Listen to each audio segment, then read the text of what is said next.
энэ өдрийн мэндийг хүргэе. Япон төгсөгчдийн Жугамон нийгэмлэгээс Icon Segment-тэй хамтраад Япон төгсөгчөөс асуух 5 асуулт гэсэн цуврал ярилцлагыг явуулж байгаа. За тэгээд манай энэ үйл ажиллагаа болохоор Монгол хоёр орны хооронд дипломат харилцаа тогтоосны 50 жилийн ой зориулж зохион байгуулж байгаа үйл ажиллагаа ба. За тэгээд манай энэ удаагийн дугаарт зочин маань хүрэлцэн ирсэн байна. Японд төгсөгч, кино найруулагч Зол Жаргал. За сайн байна уу? Сайн байна уу? Урьж оролцуулж байгаад баярлалаа. Бидний урилгыг хүлээж авч оролцож байгаад маш их баярлалаа. За тэгээд эхний ээлжинд өөрийгөө сайхан танилцуулах уу те? Тийм. Намайг Зол Жаргал гэдэг. Би 2008-аас 2012 оны хооронд Японы Токио хотод Обрины их сургуульд кино найруулагч мэргэжлэр суралцаж төгссөн. Тэгээд оюутан байх хугацаанд Японд ажилд тэгж амьдарч исэн. Тэгээд кино найруулагч байгаа. Тэгээд 12 онд Монголдо буцаж ирээд богино хэмжээний кинонууд найруулж байгаад одоо яг анхныхаа бүрийн хэмжээний кино хийх гэдэг юм ажиллаад явж байгаа. Найруулагч байна. За. Зөндөө хөрөн бүтээл гаргаж байгаа тий. Богино хэмжээний киноч одоо барыг 4-5 муу гарч байгаа. 4-5 богино хэмжээний кино хийсэн байгаа. Сүүлийнх нь бол бас нөгөө том наадууд өсөлтөд шагналаваад энтри хийгээд барыг шалгараад тэгээд яваад байх шиг байсан тий. Харин тийм. Юугээр та тэр киноны хадлаа жоохоо. Тийм. Шат гээд 12 минутын богино хэмжээний киног 2019 онд хийсэн. Тэр нь Монголын урлагийн зөвлөл болон Австралийн Basto Films гэдэг төрийн бас байгууллага хамтраад оюуны хөгжлийн ялгаатай залуучууд кино хийх арга барилыг зааж өгөөд тэг мэргэжлийн кино уран бүтээлчтэй хамтдаа энэ кино хийх тийм гоё төсөл байсан байхгүй. Тэгээд тэр төслийн хүрээнд бид нар 18 оюуны хөгжлийн ялгаатай залуучуудтай шат хэмээх киног бүтээсэн. Тэгээд тэр кино маань юм айгуу гоё бүтэж дуусаад тэгээ олон улсын фестивалуудад явуулсан чинь нэлээд хэдэн фестивалуудад шалгараад тэгээд хамгийн сүүлд Чикагогийн олон улсын хүүхдийн кино наадамд төрүүлсэн байгаа. Тийм тэгээд нөгөө нэг Чикагогийн олон улсын хүүхдийн кино наадам чинь Oscar qualifying кино наадам баггүй юу? Тэгээд тэр нь ямар кино наадам бэ гэхлээр төрүүлсэн кино нь Oscar-ын шагналд өрсөлдөхийн тулд энтри хийх хэрэгтэй болно гэсэн үг л дээ. Яг шууд өрсөлдөд байна. Шууд өрсөлдөд биш гэсэн. Нөгөө нэг хийгдсэн кино болгон Оскар руу юм энтри хийж өрсөлдөхөөр юм оролцох ирэх тийм боломжгүй байдаг. Тэгэнгүүт богино кино нь болохоор яадаг вэ гэхлээр нэг бол Америкта юм бол 5 бүс нутагт нь 7 хоногийн турш тасралтгүй тасалбар зараад том кино театруудаар гарсан байх. Эсвэл ийм яг ийм Оскарт итгэмжлэгдсэн кино наадмын тэргүүн байрыг эзэлсэн байх хэрэгтэй байдаг байхгүй. Тэгээд шат кино маань Чикагогийн олон улсын хүүхдийн наадам төрүүлээд тэгээд Оскарын энэ 2022 оны кино наадам руу энтри хийх хэрэгтэй болсон. Тэгээд 150 орчим кино энтри хийсэн. Тэгээд энтри хийгээд академийн гишүүдийн саналаар нэг 10-аас 12 нь шортлист болж үлддэг байхгүй. Тэгээд тэндээс дахиад санал гаргаад 5 кино нь бүр яг нэр дэвших буюу номинейт гэж хэлэгддэг. Тэгээд тэндээс нэг нь шагнал авдаг байхгүй. Тэгэхээр одоо би чинь нэг 18 нас. Нэлээд олон шат байгаа шүү дээ. Киноныхаа нэр шиг амар олон шат байгаа. Тэгээд би нэг 18 настай байхдаа айгүйх Оскарын шагналыг мөрөөддөг байсан байхгүй. Тэгээд яг ийм мэргэжлийн киноны сургуульд сураад тэг өөрөө яг зургийн талбай дээр буугаад ажиллаад зохиол бичээд ингээд эхлэнгөт Оскар гэдэг чинь бүр ингээ ямар том, ямар холын зүгээр нэг амнаас ингээ гаргачихад тийм юм биш. Эсэргээрээ баг тэгж ярьж байгаа хүн хийтэй хинээтэй юм шиг гэдгийг ингээд амар ойлгоод тэгээ баг Оскар аавна гэж хэлхээч болцсон байсан. Өсгөн ч амнаас гаргаа болцсон байсан чинь нэг богино хэмжээний кино маань нөгөө ихний алхам, ихний шатн дээр ингээ хийгээд тэгээд тэр бол ингээд айгу гойсон. Тэгээд би ч дөнгөж эхэлж байгаа найруулагч болохоор ингээд тэрнээс айгу урам авсан. Тэгээд ер нь бас Оскарын шагнал ямар шохон шат байдлаар явдгийг тэгээ яаж киногоо таниулж кампайн хийх ёстой байдгийг гэдгийг бүр анхан шатны мэдлэгтэй болсондоо бас айгу их баяртай байгаа. Тэгээд кино маань шортлист болж үлдэх байгаа. Энтри хийсэн байгаа. Тэр нь л ингээд ер нь манай одоо Монгол уран бүтээлчдээс өмнө энтри хийжсэн тохиолдлууд байгаа юу? Тийм Монгол уран бүтээлч бүр номинейт болчихсон шүү дээ. Нэг ингэн нөлөөс нэг германчуудтай хамтарч хийсэн гэдэг. Тэр номинейт болчихсон тийм номинейт болчихсон байхгүй юу? Тэгэхээр бүр юмсрын найруулагч гэж ямар олон шат авсныг бодхорлоо. Тийм байна тий. Тэгээд сүулт чинь бас нэг өөр naked ball билээ. Тэ нэг тийм бас юу гарсан байсан тий. Naked ball болохоор шатын өмнөх байхгүй юу? Өсгөн нэрлэгээд тэгээд тэр маань юу Осакагийн олон улсын кино наадамд ийм шалгарч үзэгчтэй хүртэл болсон байгаа. Тэгээд Японтой холбогдуулаад илүү шат кино маань Токиогийн Short Shorts in Asia гэдэг кинонууд бас шалгараад тэгээд тэндээс нөгөө нэг Fukano каноны сүр юу нөгөө нэг боломжгүй зүйлийг боломжтой болгосон гэдэг юм шагнал хүрсэн. Тэгээд тэр нь бол ингээд айгу гоё байхгүй нэгдүгээр киноны шагнал нь яг юу ягаад танагдаж байгаа юм бэ? Би бол хөвдөө ингэж бодсон нөгөө киноны маань агуулга болохоор ийм захын хороололд амьдэрдэг залуу тэр гизэртэй залуу өсчин болохыг мөрөөдөд өөрөө зүтгэсээр хагаад мөрөөдлөлийн араас явсаар хагаад хурж байгаа тухай дэм түүхгүй.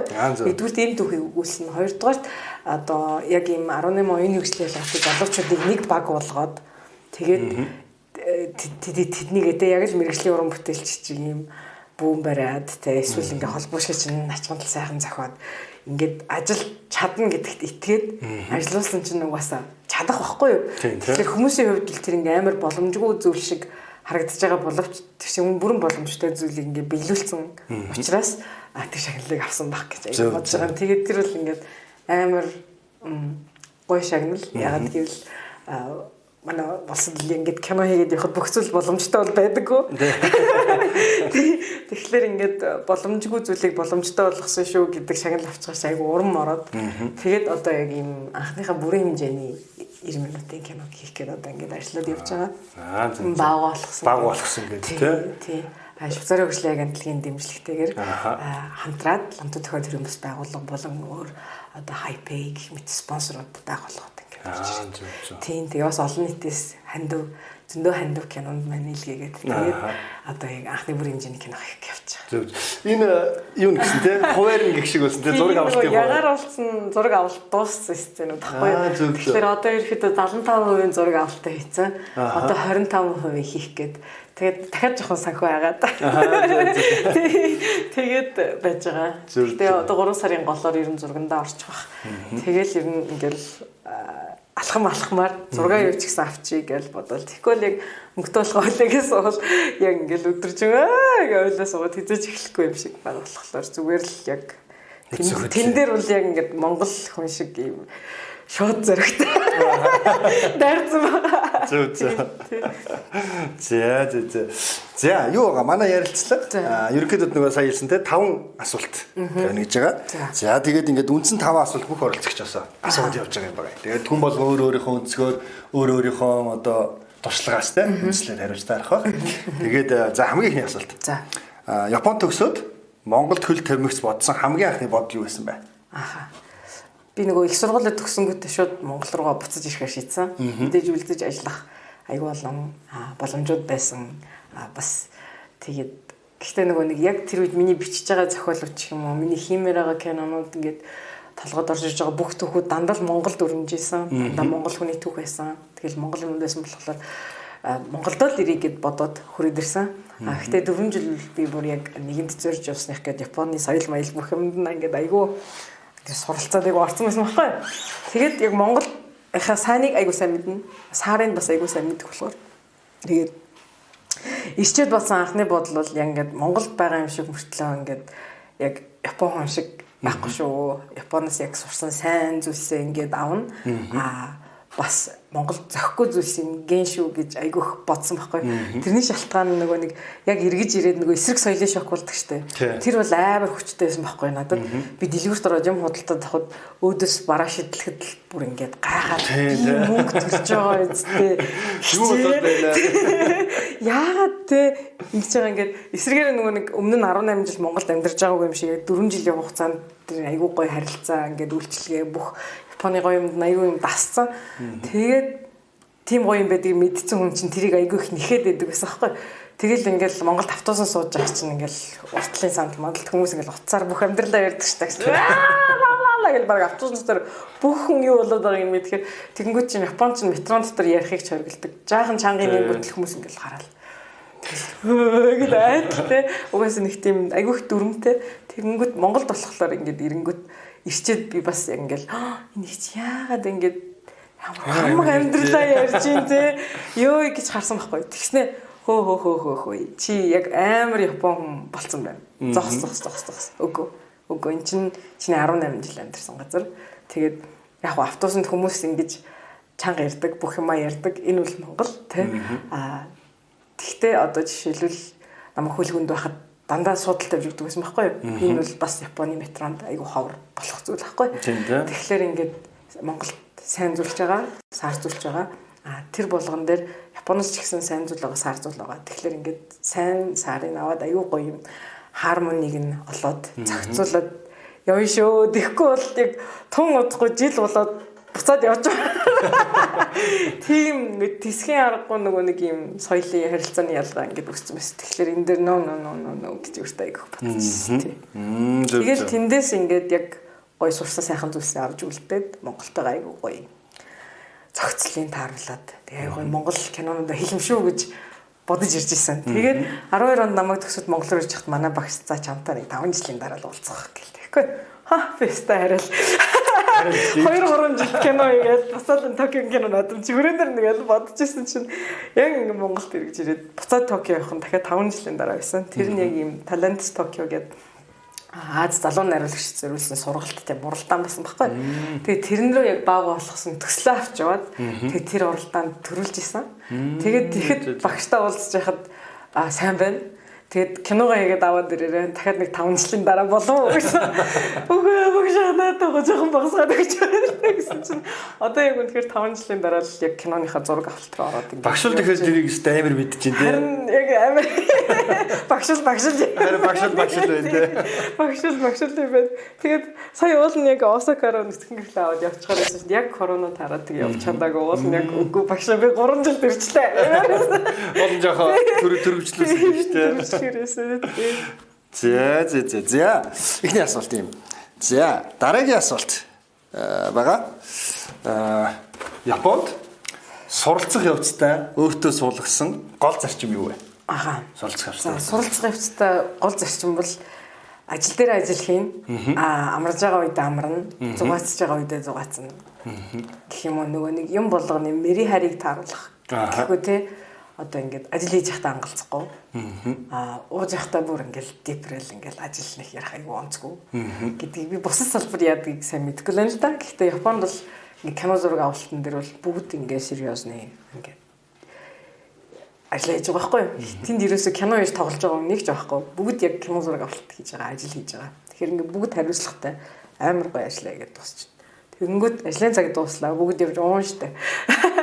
Тэгтээ бол ингээд айгүй гоё яг ингээд бие суул тавиал бүгд инээлтэл айгүй тийм хэрэгтэйгүй юм яриад айгүй гоё цагийг зугаатай өнгөрөөл нэгнтэйгээ сайхан зүйлс авалцал. Тэгээ тэр нь айгүй гоё байсан байхгүй. Тэгээ эсрэгээр ажлын дундуур ангалзуул жинхэнэ алуулна, хүмүүст загнуулна, хөөгдөн. Тийм зүгээр ингээд бүх хүн анхааралтай ажиллаж байхад тэнд ингээд цаг нөхцөгөөд сул зогсоо дээр бол орилуулна. Тэнд бол хинч чамтай илдэг байж толгойч нь хэлэхгүй. Ягаад гэвэл энэ ажил учраас ажил хийж байгаа тий. Тэрний эсрэгээрээ тэр бүх юм чинь ингээд хоёлаа айгүй тайван болцсон үед шал өөртэй зөвлөхөн гоё. Ингээд эсрэгээрээ айгүй хайртай. Тийм гэх юм уу? Тийм хайраар ханддаг гэх юм. Тэгэхээр одоо ч гэсэн ингээд тийм мэри харийг ингээд яг кино хийгээд явахтай айлуулах баримтлагыг хүсдэг байхгүй. Тэгэхээр яг кино хийж явахдаа ингээд пүлхэн анхаарад ажилласаа гэж айгүй хүсдэг. Киноныхаа дундуур ингээд анхаарлаа төвлөрүүлэхгүй ангалзаад тахдаг. Ер нь кино гэлтгүй ямар ч ажил хийж байгаа. Ажлаа хийгээд дуусны дараа бол хоёлаа ингээд хичээлээ шүү гэд уугаад согтууд хэрэггүй барих чи айгүй гоё байхгүй. Тэ? Золгоо хоолцох шиг үж аргалаа хаваалцаад дараа нь караоке дод. Ингээд айгүй гоё. Тэгтэл караоке жоохтой нөгөө ажиллаа яриад эсвэл ингээд кино хийж явахдаа ангалзаад байвал ингээд ерөөсөө болохгүй. Тэгэхээр яг бол ажлыг бол яг гоё ажил гээд хариуцлагатай сериосны хийх гэдэг зүйл. Ажил ихтэй ажиллаа хийгээд амрах үедээ бол солиод амрах хэрэгтэй. Айгуу сурсан. Зөв. За 3 дахь асуулт. Японоос Монголд ирээд ажиллахад гарч ирсэн хамгийн том бэрхшээл юу вэ? Yes. Бэрхшээл. Тэгээ бэрхшээлийг яаж ер нь даван туулж байна те? Тийм. Ер нь ажил хийхэд бид нөгөө нэг манайхан бол айгу төлөвлөгөөгүй ингэж сайн төлөвлөдөг заяа. Төлөвлөгөө бол хизээч тийм нарийн дэтэл байдаг байхгүй. Гэтэл Японд бол нэг ивент зохион байгуулахад баг ингээд 2-3 сарын өмнөөс бэлддэг те. Тэгээд ингээд баг нэг банер байвал хин тэр банерыг үлгэх нь тодорхой. Хоол байвал хин хоолыг авчир тавих нь тодорхой. Хэдэн цагт ирэх нь тодорхой. Тэгэл хэдэн төгрөгөөр авах нь тодорхой. Ингээд бүх зүйлийг ингээд 2-3 сарын турш маш ингээд наривчилж бэлддэг. Тэгж бэлдсэний хүчинд яг үйл ажиллагаа тэр өдөр ингээд ямар ч алдаа мадаггүй, асуудалгүй ингээд явдаг байхгүй. Тэгэнгүүт манад болохоор бид хэд яг нэг айгу багаар ажиллахад дутагтаад байгаа юм. Ямаа төлөвлөхдөө ингээд юм асуултууд байдаг шүү дээ. Хин хизээ хэрхэн юуг яаж хідээр хинтээ гэдэг ингээд бүх зүйлийг тодорхой болгож ингэж ажил руу ерөөс ордгоо. Нэг бол хинтээ гэдгийг хайчна. Нэг бол хаана гэдгийг хайчна. Нэг бол хідээр гэхээр мартчихдаг байхгүй. Хуваалцгаа мартчихдаг. Нэг баг байлаа. Тэгээ ажил яг тэр ярилцгаа марцсан зүйлээр нь гоожчихдаг байхгүй. Тэгтэл төлөвлөгөө гэдэг чинь айгүй юм нарийн гарах ёстой. Ядчил тэг чинь айгүй сайн газрын зураг байх ёстой. Тэгэхээр тэр яг нөгөө бидний багаар ажиллаж чадахгүй байгаа нэг том шалтгаан гэж би айгүй хараад байгаа байхгүй. Тий багаар ажиллахын тулд хүн бүх мэдээлэлээ хуваалцах ёстой. Өнөөдөр тэнд ирж байгаа бүх хүн юуг яаж хийж тэр үйл ажиллагаанд яаж хувь нэмэр болж байгааг мэдэх хэрэгтэй байдаг шүү дээ. Тэгэхээр яг хамгийн том бэрхшээл гэвэл яг тэр зүйл байна. Тэр бол ингээд Японоос ирсэн гэлтгүү одоо энэ Монголд ажил явуулахад айгүйх гарч байгаа том бэрхшээл байгаа байхгүй. Тийм кино бол угаасаа багийн урлаг тэгэнгүүт нэг юм анигаач юм шиг дарамжлаж байгаа шиг үг яваад байдаг шүү дээ. Монголчууд угаасаа замаач ирч чадахгүй кино хинчиж явах гэдэг багаар юу ч хийж чаддаггүй шүү дээ гэдэг байхгүй. Гэтэ би тэрийг ингээд амар эвдэлмээр өөрчлөлмөр чадна гэдгийг нь харуулмаар. Тэгээ сая нөгөө Олимпиад сагсны баг явсан шүү дээ. Тэгсэн тийм. Багаараа. Амар боломжтой байхгүй. Тэрийг харангууд би нөгөө багаар тоглодог кино те багаар тоглодог зүйлээр оролцдог хүний хувьд надаа ингээд юу юунаас илүү амар инспирэшнл байгаа байхгүй. Тэр бид нэр багаар тоглолцдог юм байна. Амар ихтэй дөрвөж байгаа байхгүй. Тэгэхээр кинон дээр ч гэсэн яг энэ 30-аас 60 хүн багаар яаж нэг хүн болж ингэж хөдлөх вэ гэдгийг л ингээд айгүй гоё би өөрөө ч улам юм сайжруулад ингээд суралцаад юм 30-аас 60-аар багаар тоглолдог болмоор байгаа байхгүй. Тэгжиж сайн кино гарна. Тэгэхгүй болохоор 30 хүн дотор нэг нь л багаар тоглохгүй, хоёр нь багаар тоглохгүй. Яг тэр өөрөө гоождөг байхгүй. Тэгээд тэхийн тулд яг ингээд яг базаад хэлэхэд бид нэг бүх зүйлийг тодорхой төлөвлөх хэрэгтэй. Хин хизээ хаана. Тэгэд мэдээлэлээ дандаа нэг нэгэнд ойлгомжтойгоор шеэрлэх хэрэгтэй. Энэ угаасаа мэдж байгаа гэд ярихгүй орхисон юм болгоно дандаа асуудал болдог. Тэгэхээр ямар малгай өсөж байгаа жүжигчэндээ те ямар өнгөтэй байх юм. Эсвэл жүжигчэндээ одоо ямар өндөртэй хөөхт ах юм тэг ингээл бүх зүйлийг би өглөөрөө юу ийдсэн байгаашаа зургийн дундуур бити гаргаж сухаасаа гэл бүх миний зөвхөн толгой доторх хүслүүдээ би бүгднийг нь одоо туслах нариулагч заавал хэлэх ёстой хэлэх ёстой тэр хүүдээ би хэлэх ёстой тэгтэл ингээд бид нар харцаараа л ойлцдог гэдэг чинь өөр амар том асуудал байхгүй тэгэхээр ингээд жоохон ингээд Япон хүмүүстэй ажиллахад анх ч гэсэн надад ямар ядаргаатай юм гэж бодогддог байсан аахгүй нэг л энийг ингээд хийцэн үү дараа нь яг хийцэн үү за дахиад нэг тулгаад хийцэн үү гэл амар их шалгадаг тэр ингээд яагаад асуудал юм бэ гэмээр боловч яг эргээд бүх зүйл асуудалгүй явахад тэр ингээд нөлөөлдөг тэгэхээр би бол ингээд бас заримдаа амар ядаргаатай юм шиг тэгснүү гэл ингээд наад захын зүйлсийг ингээд дандаа асууж байдаг тэр нөгөө нэг яг нэг тийм үл ойлголцол үүсэх эсвэл эзэн үлдэгч нь тодорхойгүй юм бий болж ажил гоожихгүй байхад л чухал гэж боддог. Зөв. Тэр яг зөв шүү. Ер нь яг юуг нь хэн хизээ хийх гээд байгаа гэдэг нь гол тодорхой болгоо тий. Хэн хариуцж байгаа гэдэг тодорхой болгочихор ч ер нь аюу их юм шийдэгдэж байгаа шүү дээ. Тэр хүн чинь ядаж сүлдний асуудал гарах юм бол тэр хүнтэйгээ очиж яагаад хийгээгүй вэ? Ингээл бүх юмыг тодорхой болгож болно тий. Харин тийм тэр бол ингээд тэрийг л давчвал уулна ингээд монгол хүмүүс амар потенциалтай угаасаа. Над бас нэг тийм юу байгаад одоо ажиллаж гэх юм уу? Яг Япончууд бол нөгөө төлөвлөгөө аягүй сан дагаж идэг бас тийм.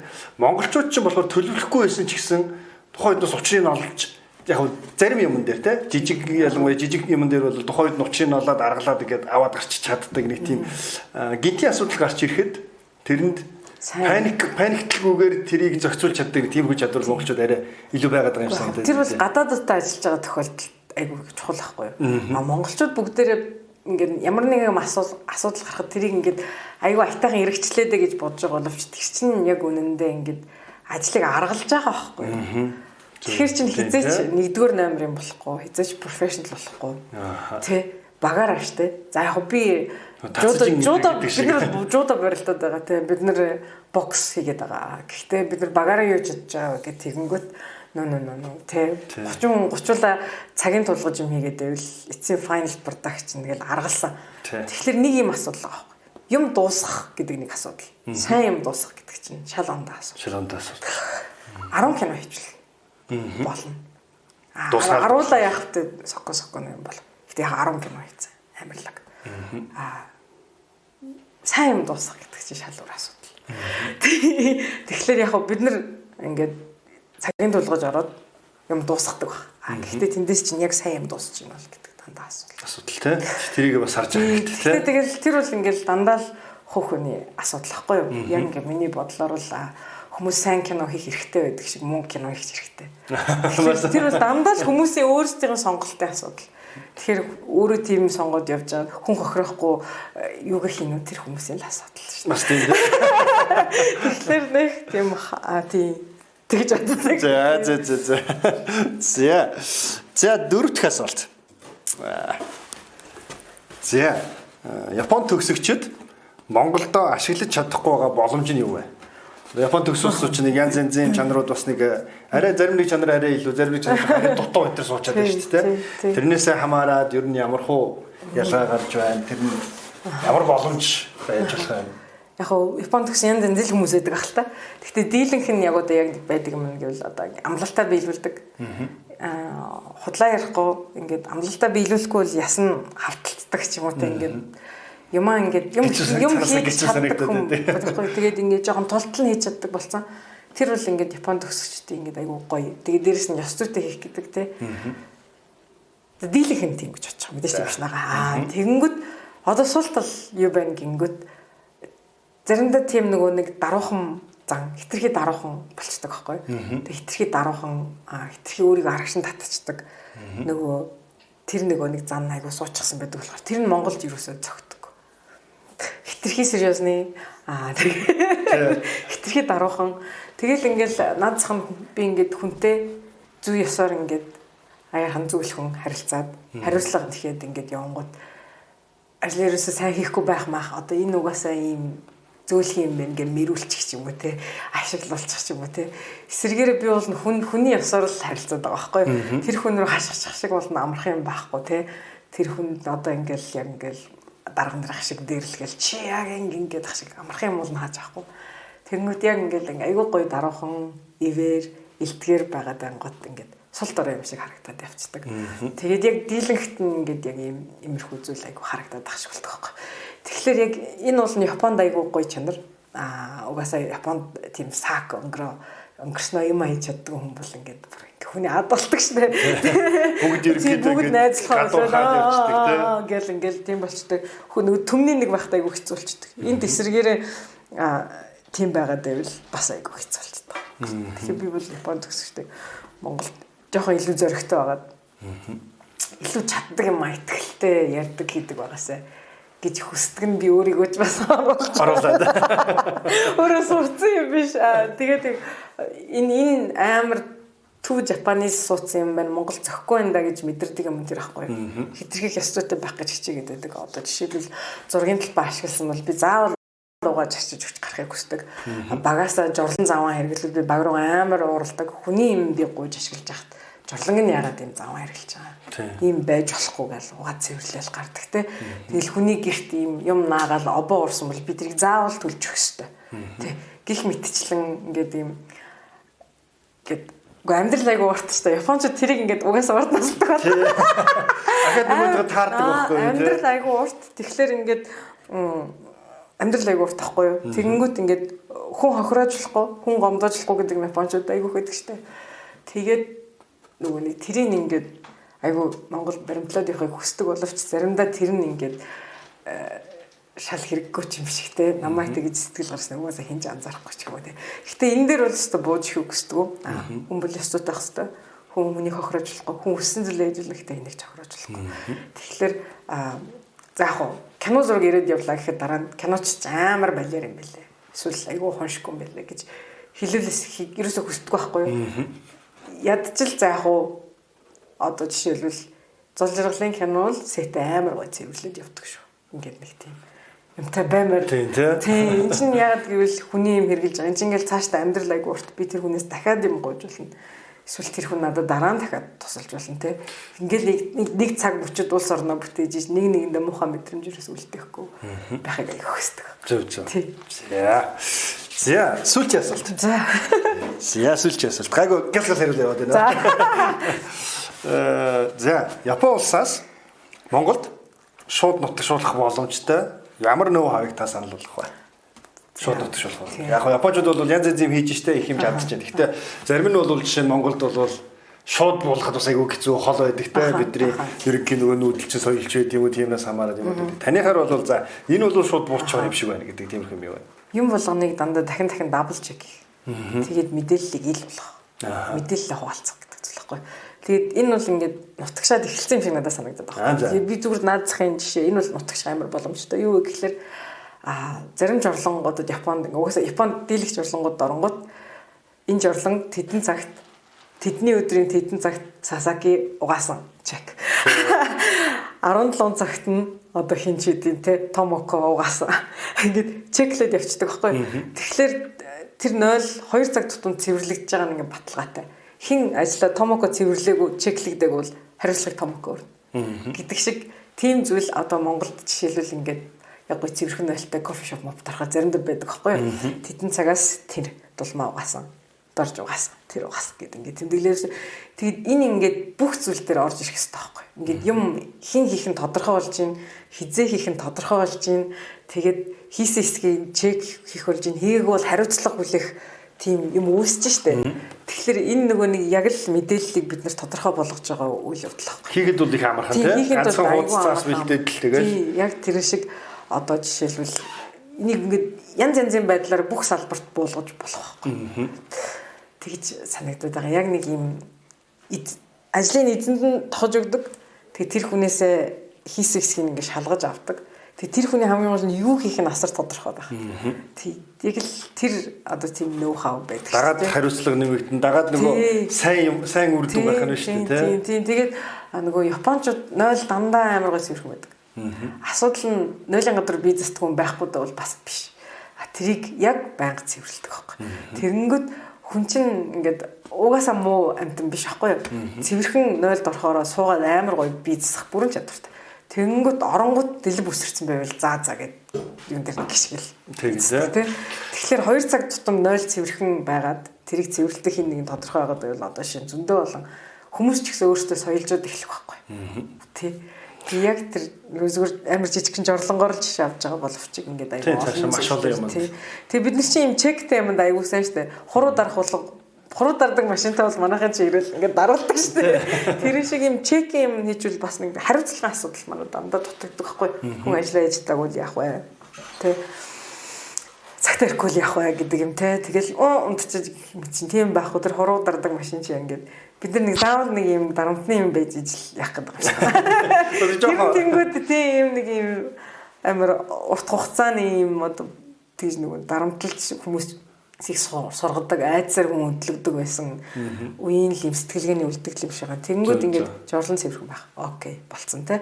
7 хоногт 3 удаа репорт явуулах хэрэгтэй. Эхний репортыг дулам гээл. Тэгж бодогдсон шүү дээ. За ингээд манай бэлдсэн 5 асуулт. Ингээд дуусч байгаа. За тэгээд ер нь бол Японд бас те найруулагчаар төгссөн улсууд бас бахан байд юм шиг байлээ те. Гэхдээ ингээд Монголдоо ингээд их идэвхтэй кино уран бүтээл хийгээд явж байгаа хүмүүс нь бол сарцгаа цөөхөн байна гэж би бол ойлгоод байгаа. Зөндөө бол уран бүтээл ер нь 9-өөс хойш дан яг л мэрэгчлэр ажиллаж байгаа. Штэ тий. Үгүй юу яг тийм бас хийжсэн. Тий. Одоо тэгээд тэгэхээр дараагийн уран бүтээлүүднээс өндөр амжилт хүсье тий. Ер нь тэгээд саяны өнөөдрийн ярьсан юм та нэг базаад гэдэг юм уу тий. Ер нь нэг өөрийнхөө санал юугаа хэлвэл. Тийм одоо ингээд 18 настай хүүхэд гадаад руу сургууль явж байгаа штэ. Гэдэг чинь би яг үүндээ ямар ч юм нөгөө нэг нийгмийн харилцаанд орж нийгмийн хүн болж хариуцлага үүрээгүй ингээл эцэг ихтэй өвөөмэд эрхэлж байгаа л шууд ингээ очиж байгаа байхгүй юу. Тэнгүүд гар дээрээ их хэмжээний мөнгө амьдралдаа ингээл авч үзэл тэрийг яаж хуваарлах ёстойг ингээд шийдэл гэдэг чинь би яг ингээд 18-аас 22 нас буюу яг нийгмийн харилцаанд ороод ажил хийгээд юм хариуцлага хүлээх гэдэг тэр насанд хүрэх гэдэг процессыг Японд болсон болохоор одоо яг ажил яаж хийх вэ тиймэрхүү ингээд нэг тийм наад захын нэг хүнд нэг юм тогтчихно да. Тэр нь айгүй Япон болсон байдаг аахгүй. Тэгтээ эндээс авах юм айгүй их байдаг. Хизээч гэхийг хүсдэг зүйл нь угаасаа маш их байгаа. Тэгээд энийгээ ч ихсэн ингээд алдахгүй аваад явах хүсэлтэй. Тэгээд Японч ч нэг профешнл гэж нэрлэдэг шүү дээ.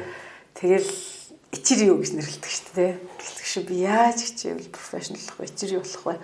Тэрийг бол ингээл яг ингээд тэр нөгөө юм химжих шугамаа яг ингээд японочдоор тавьбал амар гоё байдаг байхгүй.